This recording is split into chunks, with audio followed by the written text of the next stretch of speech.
Ayan guys, bali ipapakita ko sa inyo kung ano yung mga offers ng Globe at TM. Ayan.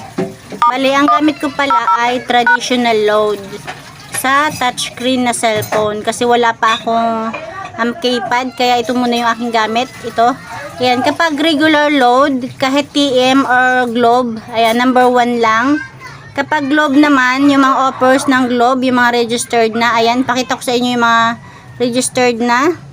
Kung ano ba yung mga offers ng Globe. Ayan, number 2.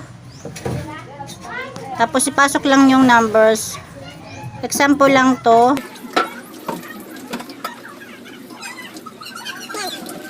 Ayan, kapag pang internet, number 1. Ayan, ito yung mga offers or register ng Globe. Go 50, go 90, go 120. Kaya lang dito sa traditional load, hindi pinapakita or hindi nakikita kung ilang araw siya or ilang gig. Diba? Hindi katulad ng GCash, ayun, nakikita natin doon. Pero dito, hindi natin nakikita kung ilang araw siya, kung ilang MB, kung ilang gig. Basta yan yung offers ng, o yan ang offer ng Globe. Go sakto 120, go sakto 140, diba? Tapos back muna tayo, number 14. Kapag number 2 naman, call and text promos. Ito naman yung mga offer ng Globe.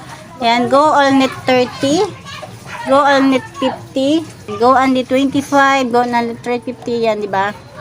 Yan yung offers ng Globe. Pang internet man or pang tawag or text. Yan lang guys. Tapos, ito naman sa, ayan guys, kapag TM naman, yung mga offers or registered na sa TM, ayan, number 3. Tapos, ganun pa rin, ilagay natin yung mga number or numbers, 0927.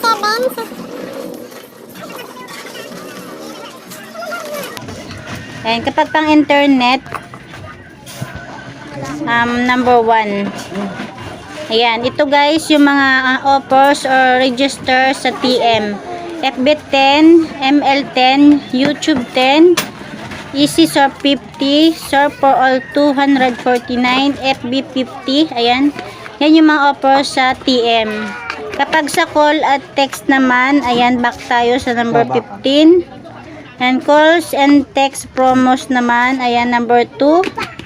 Ayan, A20 FB, A20 YT.